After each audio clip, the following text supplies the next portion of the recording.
man in dark sunglasses walks calmly through a U.S. airport, until a canine unit suddenly barks and bites the edge of his bag.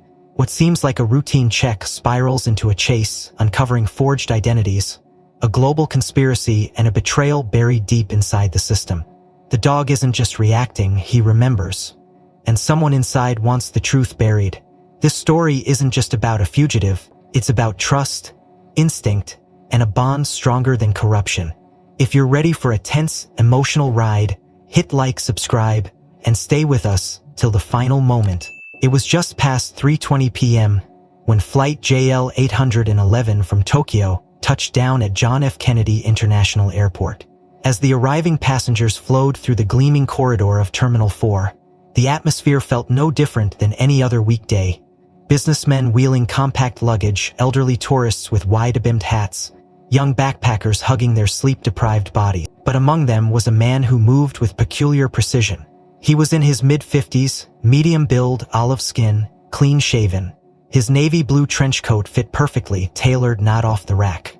He wore polished Oxfords, not too new, not too old. And the most distinct part, he kept his sunglasses on despite being indoors. A black, minimalist suitcase rolled silently behind him. Agent Rachel Monroe had been posted at Checkpoint E for 4 hours straight, second shift of the day. She'd been with the CBP K9 unit for almost 3 years now, and she trusted Kilo more than most humans. Kilo, a 7-year-old German shepherd with a flawless service record, sat at her side, occasionally sniffing the passing passengers. Kilo was sharp, focused, never barked unless he was sure, never wrong in 3 years. The man in the trench coat passed by quietly. His pace was unhurried, but every step had a precise rhythm. Something about him made Rachel glance twice. Was it the glasses, the way his eyes, obscured by the lenses, didn't quite seem to match his movements? She didn't even have time to follow that thought when Kilo suddenly growled. It wasn't a casual growl. It was low, guttural, deep from the chest, the kind that made nearby passengers instinctively step back. Rachel's grip tightened on the leash. "Kilo, heel," she said automatically, but the dog didn't obey. Instead, Kilo lunged forward, his whole body tense, nose pointed directly at the man's side bag. "Sir," Rachel called out, stepping forward. "Please stop." The man did, no panic, no hesitation. He simply turned his head slowly toward her voice. He didn't speak. "Please place your bag on the ground," Rachel instructed, her voice firm but calm. He did as she said. Still no words. Kilo began barking now, forcefully, with sharp breaks in between. Rachel's heart rate spiked. Her earpiece crackled. "Checkpoint E. What's going on?" Kilo's alerting on a passenger, male, 50 to 60, black sunglasses, navy coat. Not resisting, requesting backup, she spoke calmly, though her mind was already racing. The man remained motionless, hands in plain sight. Rachel watched his posture. He wasn't afraid, he wasn't confused. He was, "Let's check it." Rachel crouched down. Kilo was still growling, circling the bag with steady purpose. She unzipped the side compartment, half expecting the sharp scent of narcotics or some prohibited chemical. But what she found were neatly stacked papers, a leather-bound notebook, a Japanese novel, and a newspaper folded perfectly into fourths. "Nothing here," she muttered. Harris opened the main zipper. Range of clothes, a toiletry kit, a small electronic tablet, airplane mode, no alarms, no signs of tampering. "He's clean," Harris said. Rachel didn't answer. Her eyes were on Kilo, whose body still hadn't relaxed. That was unusual. "Sir, can you remove your sunglasses?" she asked. The man did not move immediately. Then, with careful slowness, he brought both hands to his temples and slipped the glasses off. His eyes were dark, so dark they seemed almost black and piercing. They scanned Rachel, then Harris, then the bystanders, like a camera taking in the entire layout. Still, he didn't speak. Rachel noticed something strange. There was a faint ring of redness around the man's irises. Not from tiredness. Something else? Chemical, perhaps? "Can I see your passport again, sir?" Harris asked. The man produced it wordlessly. Rachel glanced over the cover. U.S. passport. She took a step closer to Harris as he flipped it open. "Victor Delgado," Harris read aloud. "New York born, looks legit." Rachel glanced at the entry stamp. It was fresh, too fresh, but that wasn't it. Something didn't feel right. Kilo never reacts this way, Rachel whispered. I know, Harris replied, but we can't hold someone based on a dog's instincts alone, unless we find something concrete. Kilo barked sharply again, twice. That was his alert sequence. I'd like to speak to your supervisor, he said in perfect English, voice calm, controlled but carrying a weight that made Rachel's chest tighten. Of course, Harris nodded. Please come with us. As they led him through the private inspection corridor, Rachel glanced back at the crowd. Passengers were watching, murmuring. Most looked away after a few seconds, but one woman, early 30s with a red carry-on, stared after them, her face pale. Rachel's fingers tightened on Kilo's leash. Who was this man? Why did Kilo react the way he did? And why did his silence feel like more of a message than any speech could convey? Victor Delgado, if that was truly his name, walked silently between the two officers, as Kilo kept a taut line at Rachel's side. The inspection corridor was colder, quieter than the rest of the terminal, walled with brushed steel and harsh fluorescent lights. Every step the man took was measured, like each footfall had been practiced. He didn't glance around like nervous travelers usually did. He didn't protest. If anything, he seemed to be guiding them rather than the other way around. Rachel's instincts were rattling. Kilo was still locked onto the suitcase, tail stiff, eyes never straying. Let's run that bag through secondary, she told Harris, her voice low but resolute. Harris nodded and motioned to the scanning room. Victor placed the suitcase down gently, almost reverently, on the inspection table. Then he stepped back, folding his hands behind him. Kilo suddenly barked, sharply, twice, and lunged forward, jaws snapping around the leather corner of the suitcase with a surprising force. Rachel flinched. Whoa, easy, Harris shouted. Kilo off, Rachel commanded. Pulling him back, Kilo released his grip but stayed planted, a low growl vibrating from his chest. A fresh tear in the bag's corner exposed nothing but a few pages of a Japanese newspaper and a brown paperback book. No metal, no hidden compartments, no powders, no vials. Rachel frowned. She reached in with gloved hands, sifting through the items. There was a passport sleeve, a neatly rolled pair of socks, a pen, an external charger, and 2 used boarding passes. Everything was ordinary. Too ordinary. False alert, Harris asked. That's not how he works, Rachel replied under her breath. She lifted the book, a dog-eared copy of Norwegian Wood. She flipped through it. Nothing hidden. The pages were creased from actual reading. Run the name through DHS, Rachel told the third officer at the desk. Full background pull. Delgado, Victor. Passport number here. The officer nodded, typing rapidly into the system. Victor stood nearby, his posture perfect, unmoving. The man's silence was beginning to feel like a second pressure in the room. Not passive, strategic. It's coming up now, the desk officer said. Got a Victor Delgado born in Queens, but... He paused. The photo's not the same, Rachel turned sharply. What? Same date of birth, same passport number. But the photo on file is a different man. Lighter hair, shorter build. Is that an alias profile? Harris asked. No, the officer replied. This is the actual Victor Delgado. Passport issued last year, renewed in New York. Whoever this guy is, he's not the one it belongs to. Rachel's heart pounded harder. Okay, so who is he? That's the weird part, the officer added, lowering his voice. The biometric scan at the kiosk matched, facial recognition cleared him. So the system thinks he is Delgado. What about fingerprints? Running now takes longer. Rachel walked a slow circle around the man who called himself Victor. He didn't flinch, didn't question. It was as though he expected this to happen. Sir, she said, do you have anything to say about this mismatch? No, he said calmly. You're mistaken. You're not the man in this passport. That depends on what you believe, he replied. What I believe doesn't matter, Rachel said. What's true does.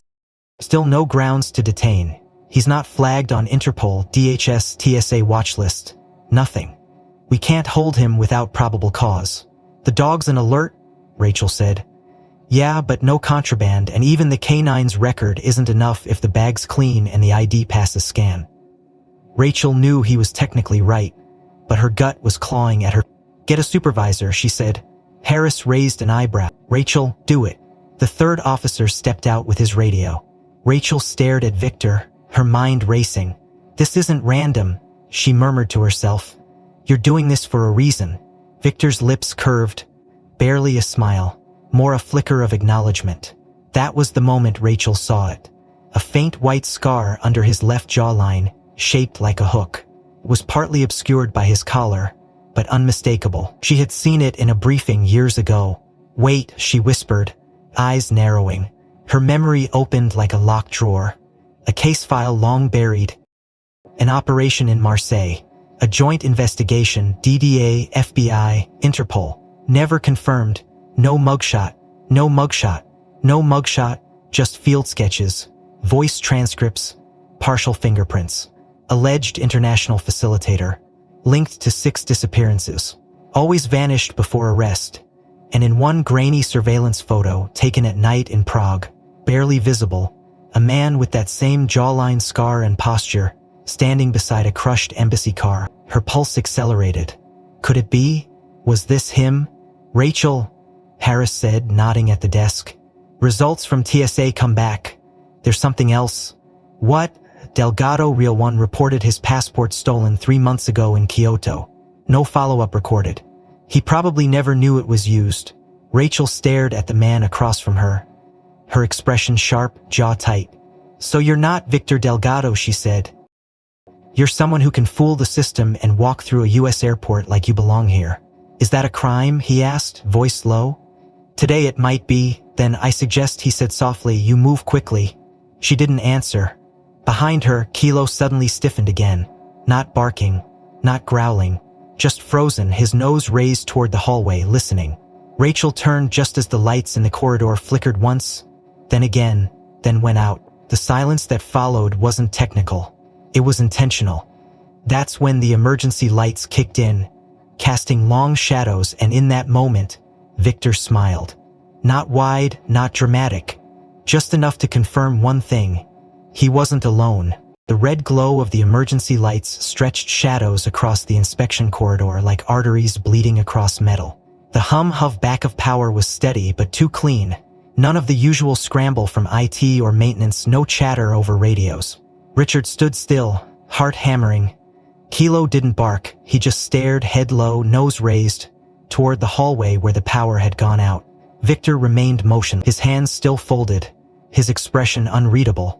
But there was something new in his posture, a readiness, a coiled calm that felt too practiced. "Rachel," came a low voice behind her, aged, firm, tinged with disbelief. She turned. A man had entered the room through the secondary checkpoint door. A tall figure with a gray buzz cut, heavy shoulders, and eyes that didn't blink. Commander Alan Granger, retired Homeland Liaison, 40 years of service, and for some reason still allowed access to TSA secure zones. Rachel had only seen him twice before, during a federal briefing about a failed operation that still gave some agents insomnia. "What are you doing here?" she asked. Granger didn't answer immediately. He was staring at Victor. Not just watching, studying, and then he said almost to himself, "That's not Delgado." "We know," Rachel replied. "No, I mean, I've seen that face before." Rachel moved closer. "You recognize him?" Granger didn't look at her. He took a slow step forward, his voice low and precise, like he was walking across a memory he'd buried too long. 7 years ago, Istanbul, Operation Callow. Rachel froze. She had read the redacted files. Operation Callow was one of the most catastrophic joint ops in modern memory. 6 agents killed, 1 asset extracted, and 1 man, codenamed Nocturne, vanished. "It can't be," she muttered. "No photo, no prints." "There was a partial image," Granger said. Eyes locked on Victor. Grainy night vision footage. He had that same scar, same posture. The man we were after was an interpreter for 3 intelligence networks. A broker for black contracts, a ghost who brokered bombs between nations that never admitted to war. He walked into the Intercontinental Hotel at 9:12 p.m. and never came out. 3 hours later, 2 of our men were dead in an alley. And the dog handler, remember her? Rachel blinked. "Agent Keene?" "Yeah, she died holding her dog. Only 1 made it out alive." Granger's voice faltered for a second. "The German Shepherd." Rachel's eyes slowly widened. Her gaze dropped to Kilo. He was no ordinary canine. He had scars under the fur around his left flank. Old wounds, mostly healed but visible to those who knew where to look. His dossier had mentioned prior service, but it was vague, sealed under military classification. "Kilo," she whispered. Granger gave a solemn nod. The dog faced this man once before. He wasn't trained for airport duty originally. He was combat, detection, tactical infiltration. He was the only one that survived. They thought he went feral. He tore through the extraction zone and vanished into the docks. When they found him, he was half dead, curled up against Agent Keen's body. Rachel looked back at Victor. The man's eyes hadn't moved. He was listening, clearly, but made no effort to deny or explain. "You remember the dog, don't you?" Granger asked, stepping closer to him. "You remember what he did?" Victor tilted his head ever so slightly, a small acknowledgement. "Impressive animal," he said, voice soft, almost respectful. "He chose not to run." "Neither did Keen," Granger said. "And neither will I." "That's unfortunate," Victor replied. Granger turned to Rachel. "You need to listen to me carefully. Whatever he's doing here today, it's not random. He doesn't make moves unless something big is in motion. If he's resurfaced after 7 years, that means something's already happening. We still can't ID him legally," Harris said from the side. Glancing nervously between them, "The biometric says he's Delgado. There's no official fingerprint match." "Because he doesn't leave real prints," Granger snapped. "He burned his hands when he was 16 to remove identifiers. The ones you scanned? They're overlays. Dermal masking, high-end Cold War tech. He's been inside systems we don't even know we have." Rachel tried to steady her breath. "Why now?" Granger shook his head. "You'll only know if we stall him long enough." Kilo suddenly let out a low, vibrating growl again. No bark, but his nose was now pointed toward the ventilation shaft in the ceiling. Rachel's eyes followed. The grate was slightly ajar. Just slightly, not enough to trip a system alarm, but enough for someone on the inside to slip something through. She stepped forward slowly, keeping her voice low. "You said he doesn't move alone." Granger nodded. "Never. He coordinates. Silent teams, signal relays. Makes a ghost look loud." "Because we are," Granger said. "He once sat in a room with 3 armed agents for 12 minutes, knowing a car bomb was parked outside with a dead man switch. 12 minutes. Didn't flinch once." "And the agents?" Rachel asked. "Didn't make it." Silence fell. The buzz of the backup lights flickered once more. Kilo suddenly turned his body away from the man. He stared toward the service door. His ears went flat. Rachel followed his gaze and froze. A shadow moved behind the glass of the secondary entry. Slow, deliberate.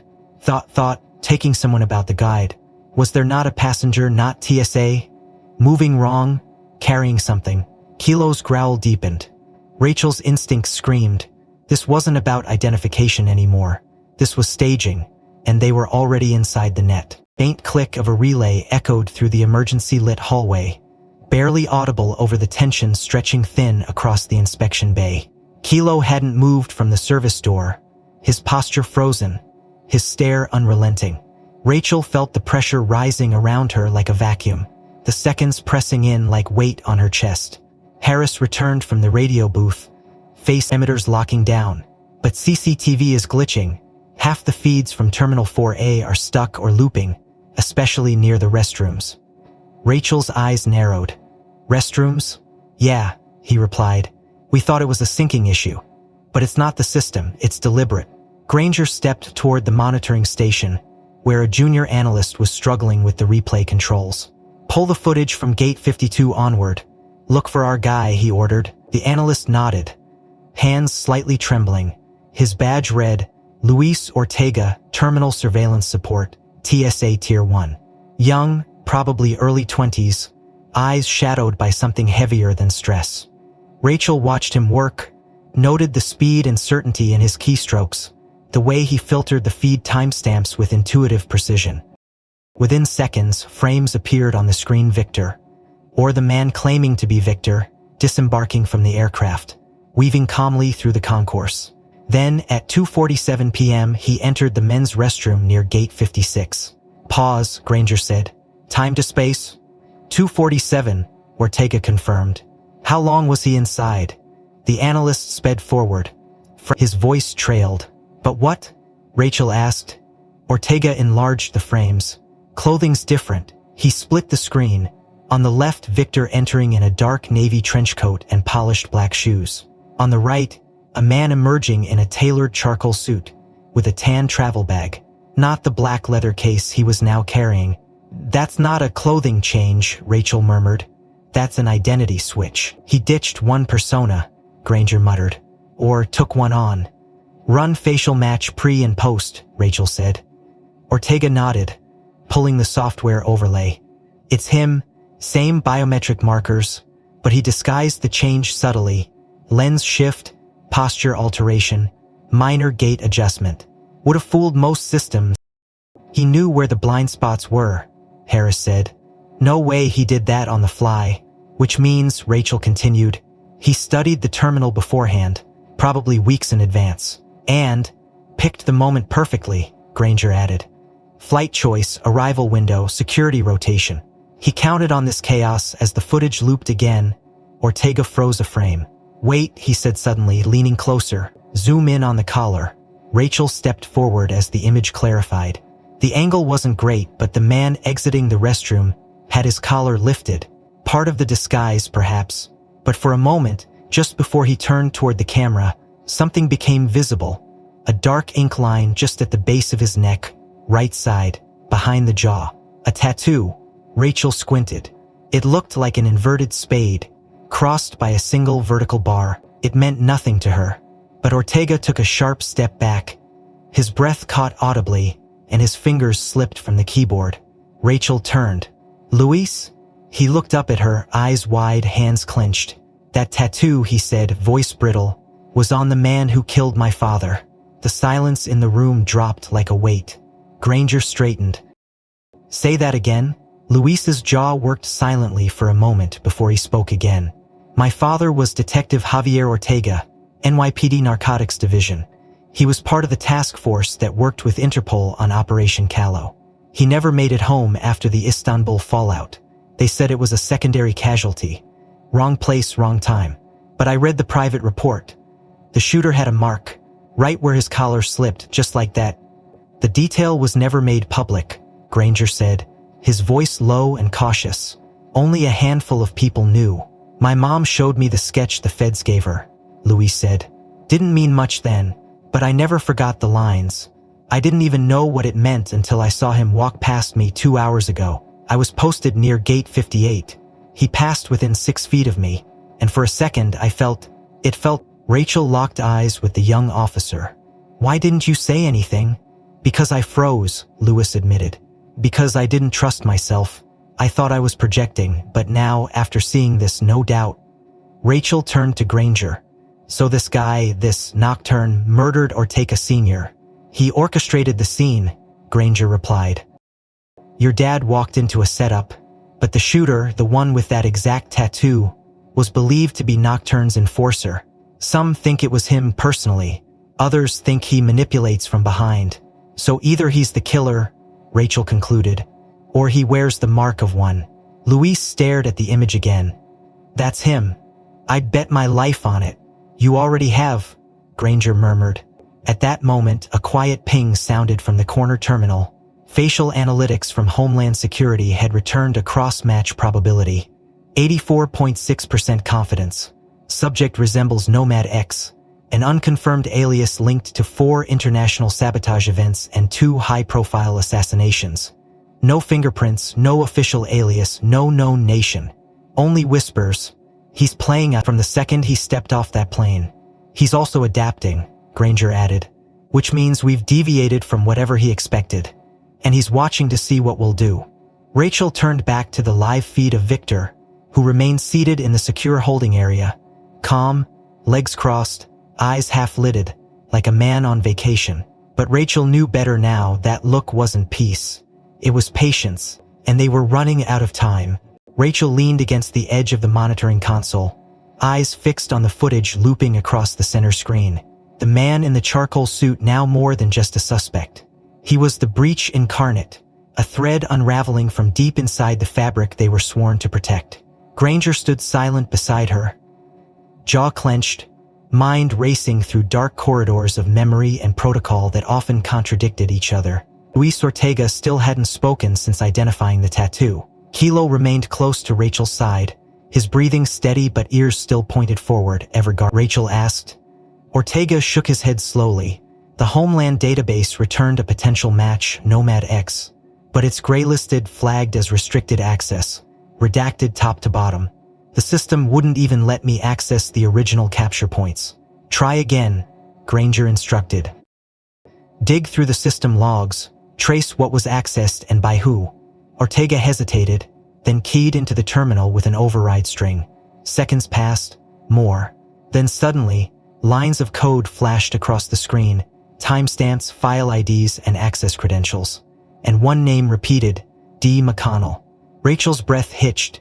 Deputy Director Daniel McConnell. That's the only McConnell with Delta-level clearance, Ortega confirmed. He accessed the biometric logs this morning, exactly 2 hours before this guy stepped off the plane.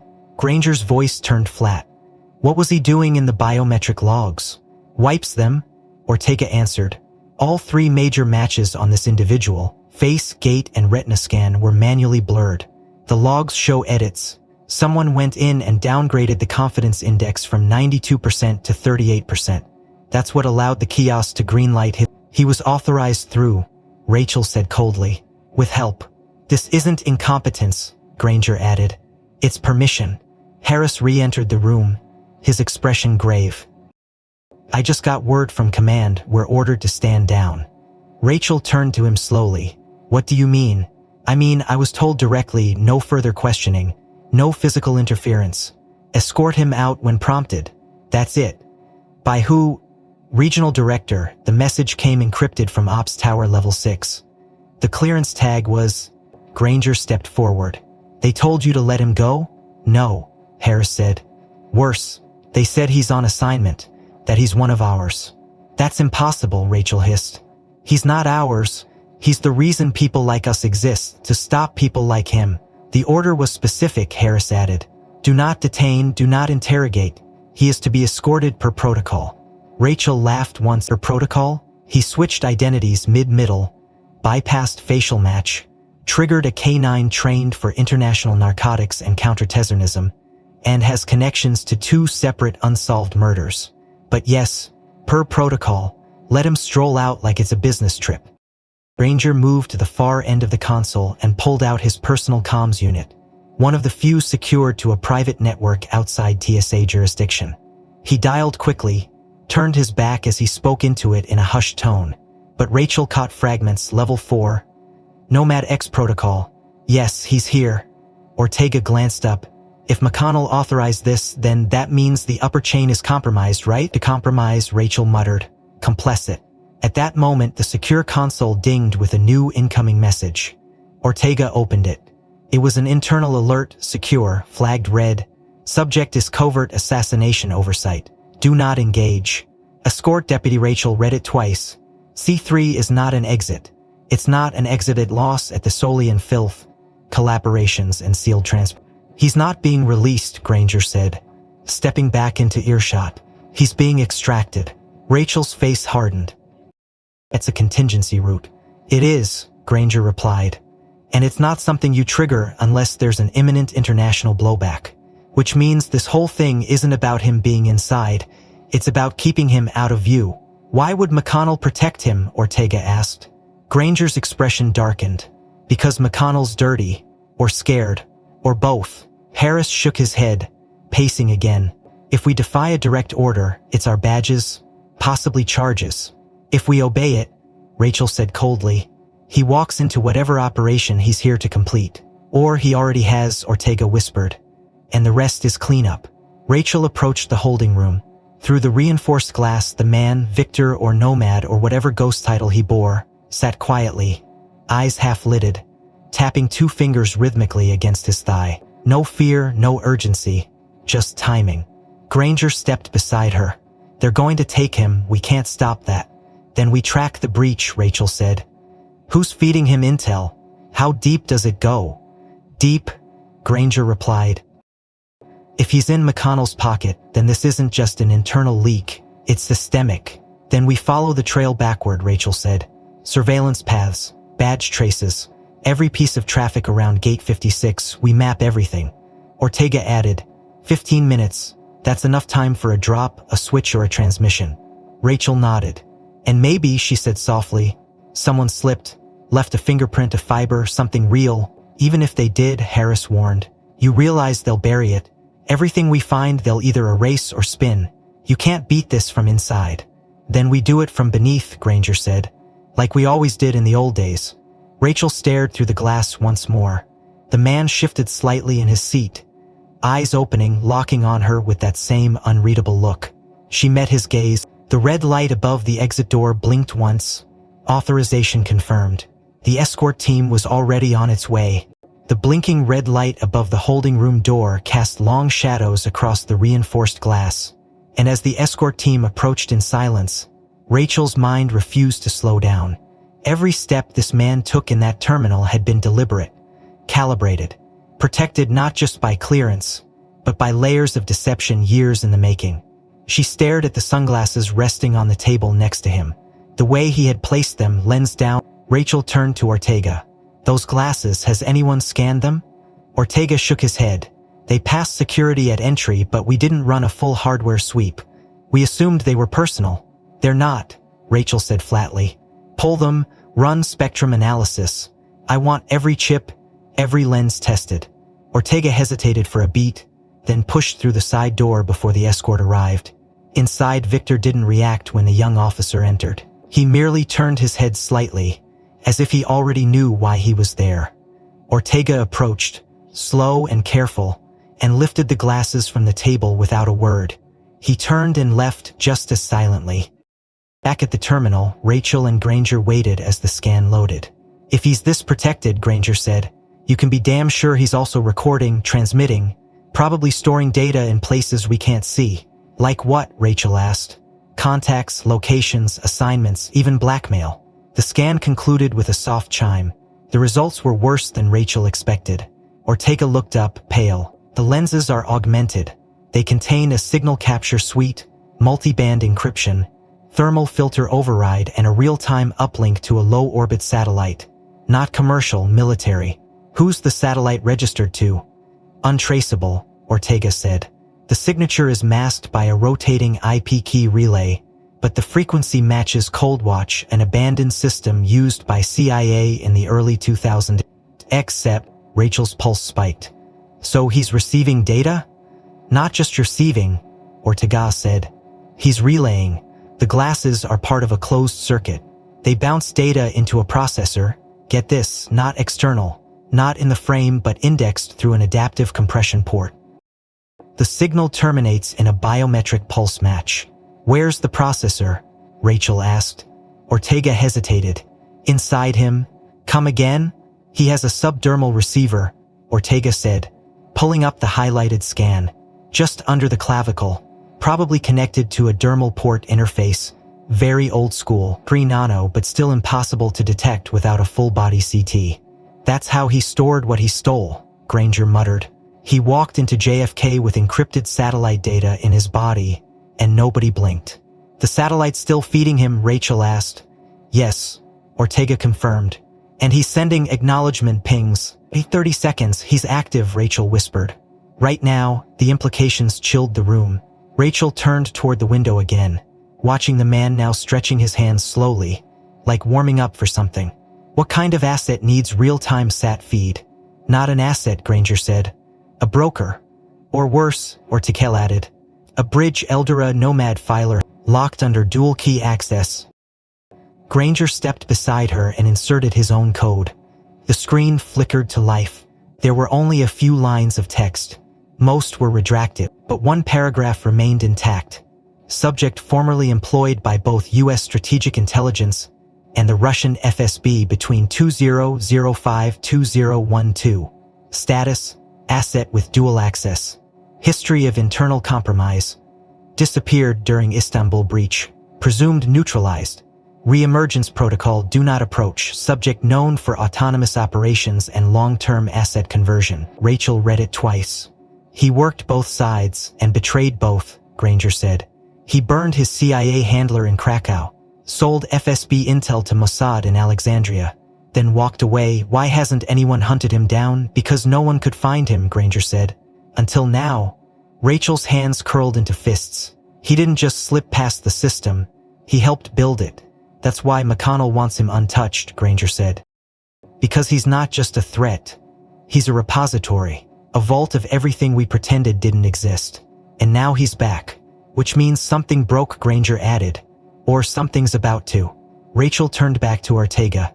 Can we jam the satellite? Only by isolating him from external signal completely. That means Faraday protocols. Lead walls, grounded mesh, no leaks. And that's not possible here, she muttered, in time. The intercom buzzed. A voice crackled through. Escort team arriving. Subject to be moved to channel C3 in 5 minutes. Rachel looked at the countdown on the corner screen. 5 minutes. 5 minutes until the most dangerous double agent in modern intelligence history disappeared back into the darkness again. She looked back at the man now stretching his fingers, cracking his neck, blinking slowly like he had just woken from a nap. Then he smiled. Just a flicker, but it was enough to confirm what she suspected. He knew they were watching, and he knew what they had just discovered. As the countdown ticked under 4 minutes, Rachel's mind was a tight spiral of urgency and restraint. She couldn't move on him, orders were clear, but neither could she afford to let him slip through unchallenged. Every instinct in her body screamed that they were missing something, that there was more buried under the polished surface of this terminal than anyone had bothered to see. Kilo remained beside her, tense, but something had shifted in his posture, not toward the man behind the glass but elsewhere. He was sniffing the air subtly, tail stiff, eyes narrowing toward the corridor opposite the secure exit. Rachel caught the signal immediately. Kilo had changed focus. "What is it?" she asked. Kneeling beside him, he turned, gave a short, low growl, not toward the holding room but toward the service tunnel to the south wing. Rachel stood. "He smells something, the subject?" Ortega asked. "No," she said. "Something else. Maybe connected." Kilo moved ahead, leash taut, but Rachel didn't pull back. She waved Granger to follow and motioned Harris to remain at the holding room. "Keep eyes on him. Don't let him out of frame." "You're really going to chase the dog?" Harris asked, incredulous. "I trust him more than the command," Rachel answered and moved into the corridor. The tunnel led past mechanical storage, then curved behind the central cooling vent, a space rarely patrolled, mostly reserved for maintenance teams. The walls were thick with cable trays, conduit lines, and insulated pipes. But even here, Kilo's nose worked like radar. He stopped suddenly in front of a side panel, sniffed the floor, then barked. Once, Rachel crouched. On the concrete, barely visible, was the faint outline of a boot tread, larger than average, deep enough to suggest recent moisture, not old dust. Ortega ran a quick scan with his portable UV. The outline lit up faintly, chemical trace, boot polish with hydrophobic sealing. Military grade. "That," Rachel whispered. "He didn't. He just checked in today." Granger's face hardened. "He's been inside the terminal for days." Rachel's breath caught. He staged the arrival, switched identities midway. This wasn't infiltration, it was a cycle. Ortega looked around, confused. Why would he stay inside the terminal for 2 days? "Because no one looks at what's already in," Granger said. "You focus on what comes in and what goes out." He hid inside the blind zone and used the bathroom switch today to reset the clock, Rachel added.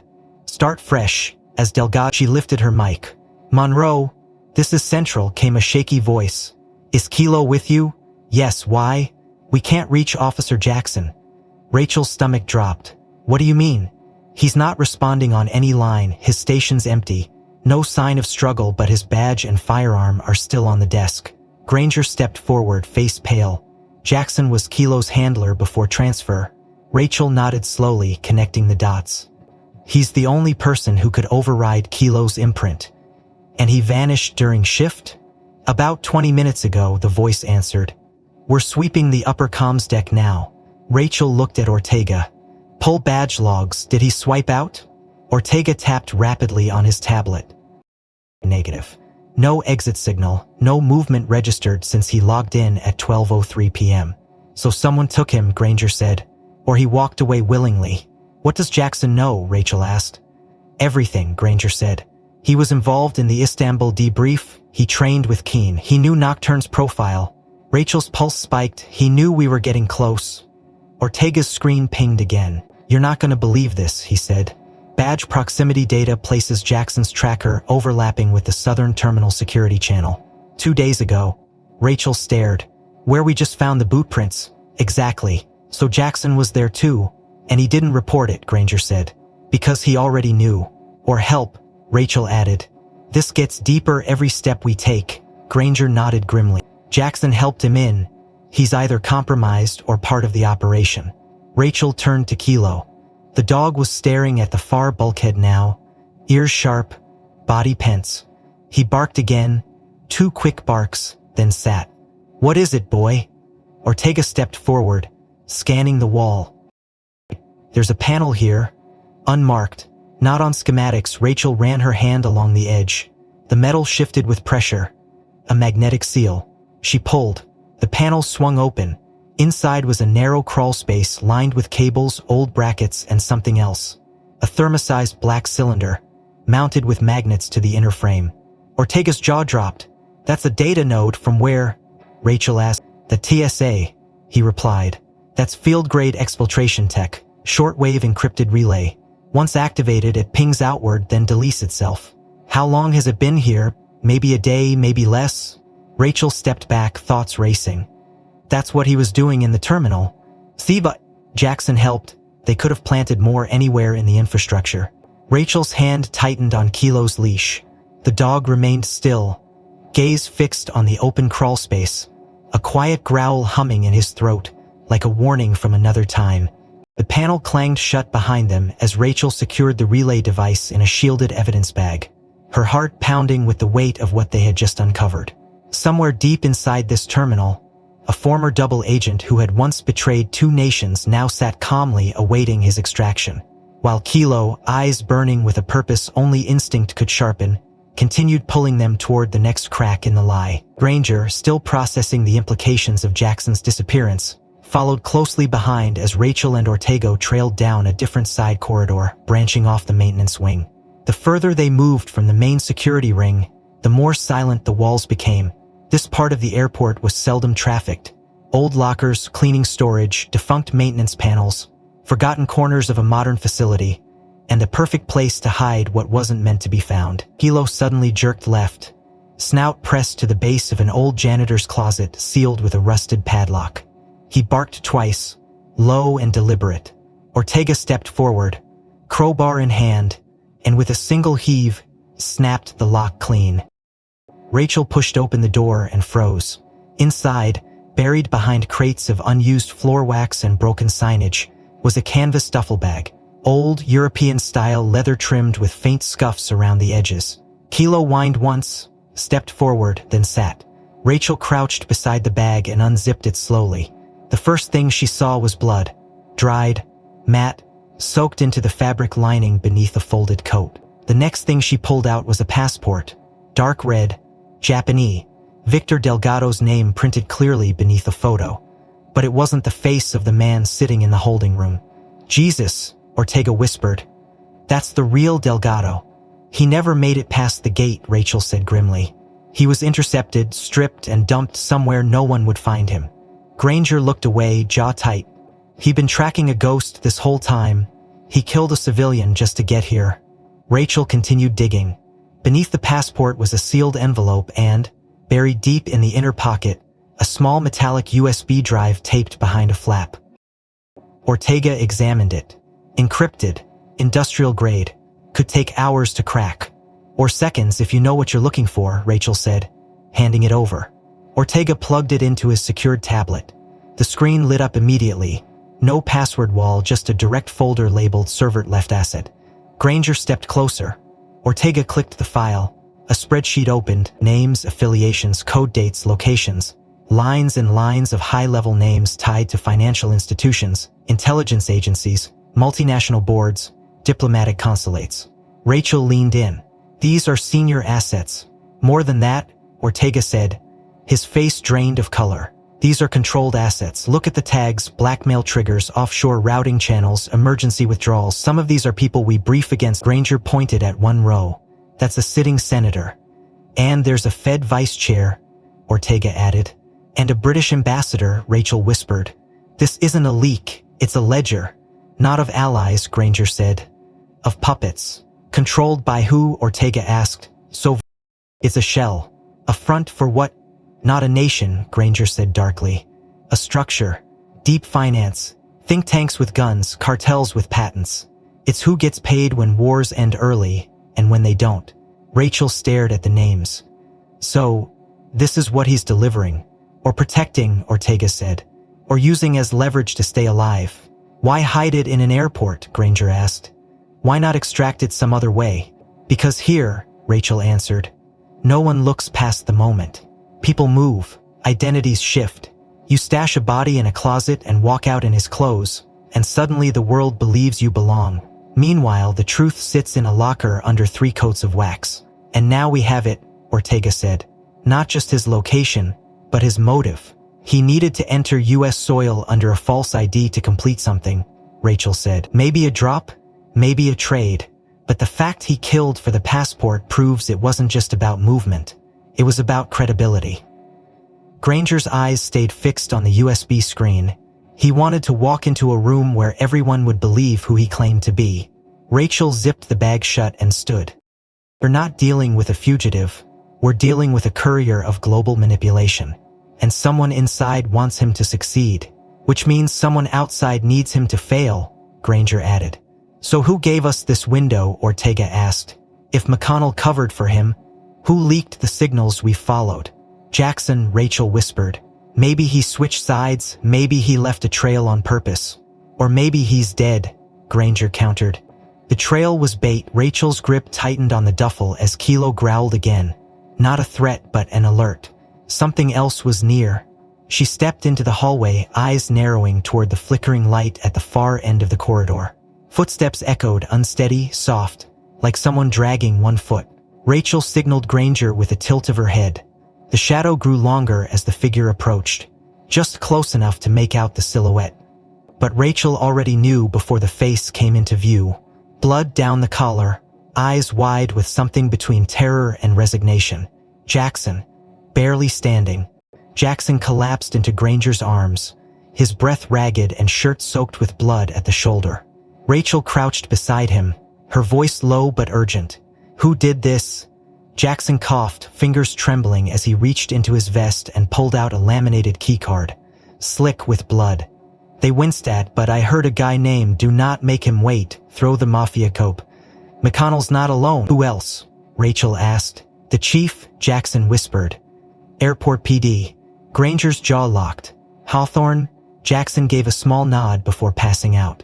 Rachel stood, eyes narrowed. He's been in charge of ground security for 12 years. Why would he risk everything now? Because someone offered him more than a pension, Granger replied. We've been watching the wrong exits.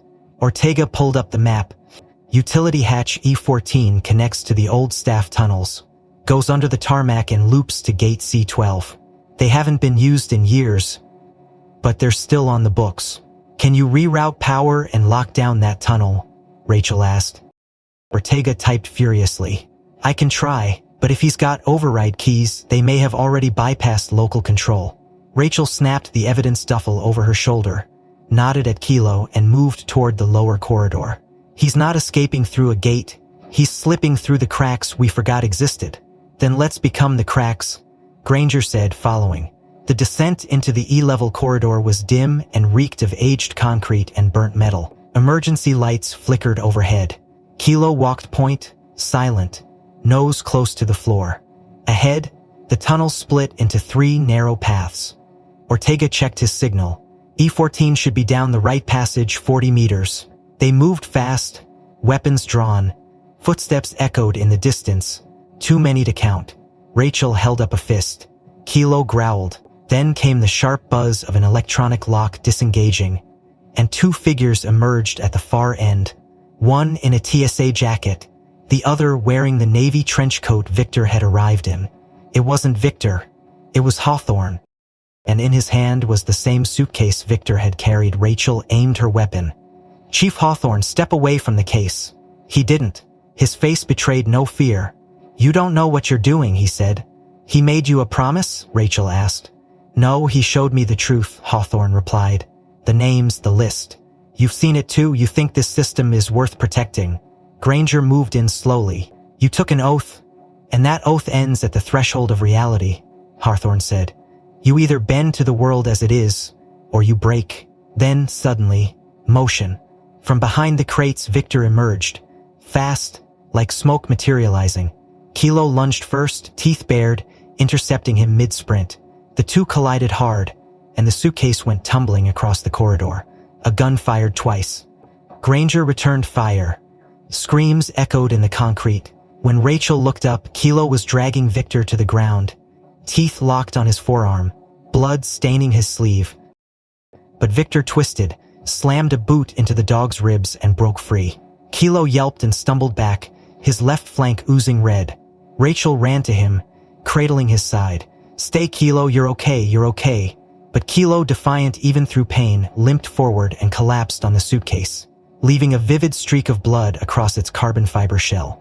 Victor had vanished down the left tunnel. Partaker had vantaged about 3 football catches and slammed him into the wall. At this time, he growled. Rachel tore her eyes from Kilo and pointed down the corridor. "Ortega, trace that suitcase." Kilo marked it. "I'm on it." Granger knelt beside Hawthorne, pulling his badge. "How long?" 2 years, the chief rasped. "Since Kiev, I was already drowning in debt. He showed me a new world, one without flags, just new masters." Rachel secured Kilo's vest, checking the wound. "He's bleeding bad. We need medics." "We'll call them in after," Granger said. "But we still have to stop Victor." Rachel looked down the tunnel Victor had taken. It curved left, then sloped upward toward a terminal connector. The gate wasn't the goal. Something beyond it was. "He doesn't need to fly out," she muttered. "He's going to have it off." To who? Someone already inside. Ortega approached, holding the suitcase. "Blood's clear." He touched this after Kilo marked it. "I've got prints." "Send them," Rachel said. "And run thermals on the next 3 junctions." "He won't have gotten far." Kilo let out a weak growl, his head resting on her boot. Rachel ran a hand over his ears. "You slowed him down, buddy. Just enough." As Ortega uploaded the fingerprint data and Rachel tended to Kilo's wound, the suitcase, now tagged and scanned, began to reveal more than just a path. It exposed the pattern. Inside a concealed compartment under a false lining secured by biometric encryption, they found another chip embedded with a backup of the same sovereign list. But this version included something different. Metadata logs, a secondary layer that cataloged who had accessed or modified the list and when. Among those entries, 2 specific interactions stood out. Both dated over 18 months ago, both originating from an encrypted drive now tied to someone they never expected. Officer Jackson. Rachel stood still, her breath locked in her throat as she read the signature. "Why would Jackson touch the sovereign list?" she asked aloud. Ortega frowned. "He wasn't supposed to have clearance, unless he had more than one allegiance," Granger said quietly. "Unless he wasn't just internal, he was embedded." Rachel shook her head. "He saved us. He handed over the keycard. He nearly died stopping Hawthorne, which makes it all the more effective," Ortega muttered. "A triple agent doesn't just play both sides. He manufactures trust so no one checks the third." They ran a deeper scan, bypassing the basic logs and tapping into forensic code. It confirmed everything. Jackson had once worked for U.S. counterintel, had been flipped by a sovereign UNCSEL during an op in Prague, and later recruited by an anonymous intermediary posing as a NATO consultant. Yet somewhere during his overlapping assignments, the data showed encrypted markers, fragments of training commands, sent imprint sequences, location console. He embedded a code in Kilo's training. "What do you mean?" Ortega asked. "Look at the command patterns," Rachel replied. "Certain location cues, pacing signals." He conditioned Kilo to react to a specific set of environmental triggers. Triggers only activated if the sovereign asset re-entered the same site. Granger's eyes narrowed. "So, Kilo didn't just sense Victor, he was trained, prepared to find him." Rachel nodded. Jackson knew the day would come. He didn't just train a dog. He built a failsafe. Probably once he realized what they really were. That's why they tried to kill him, Rachel added. But he held on long enough to leave us the trail. Just then, the thermal scan pinged. Victor was moving toward the access gate near the private aircraft hangars. One of the Sovereign extraction planes had landed, quietly, under the cover of diplomatic clearance. And he was less than 2 minutes from reaching it. Rachel looked at Kilo. Despite the bleeding, he stood, bracing himself against her leg, as if he knew the job wasn't finished. "You sure, boy?" Kilo growled low and steady. Rachel smiled grimly. "Let's end it." They moved fast, cutting through the maintenance deck and circling behind the hangar's internal service door. Ortega rerouted the secondary lock, and the team breached the corridor just as Victor reached the tarmac gate.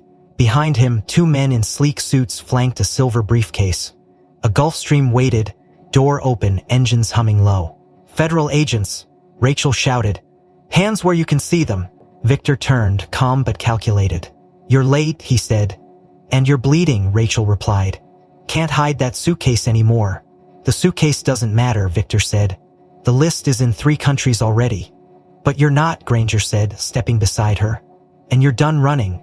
Victor's eyes flicked to the dog, limping but steady. "Still alive," he said. "Of course you are." Then he reached into his coat. Rachel raised her weapon. "Don't." But Victor moved fast. A silver pistol slid from his sleeve. Before he could raise it, Kilo launched forward, faster than anyone thought possible, and locked his jaws around Victor's wrists. The shot fired into the floor. Rachel moved in. Granger tackled him from behind. The briefcase fell, clattering against the concrete. Kilo held firm. Bloody teeth sunk into the man's arm until Victor screamed. Then, pinned, disarmed, and finally still, he looked up at Rachel with a bitter, almost reverent smile. "I won once," he said, breathing hard. "But I never won its heart." He nodded at Kilo, who still stood over him, teeth bared. "That dog," Victor continued, "was the only thing I couldn't turn." Rachel crouched. "That dog wasn't trained to love you." "No," Victor agreed. "But I tried." Sirens rang in the distance. Ortega secured the case. Granger cuffed the surviving men. Rachel placed her hand on Kilo's head. "You did good, partner." In the silence that followed, for the first time that day, no one moved with fear. The hangar door creaked open as dawn spilled orange light across the cracked tarmac. The plane never took off, and somewhere in the back of an armored van, the man with 3 names and no allegiance finally stopped speaking.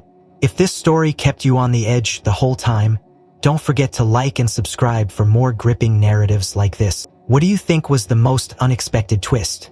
Did you see the betrayal coming, or were you just as shocked as we were? And by the way, where are you watching from? Drop it in the comments, we'd love to know.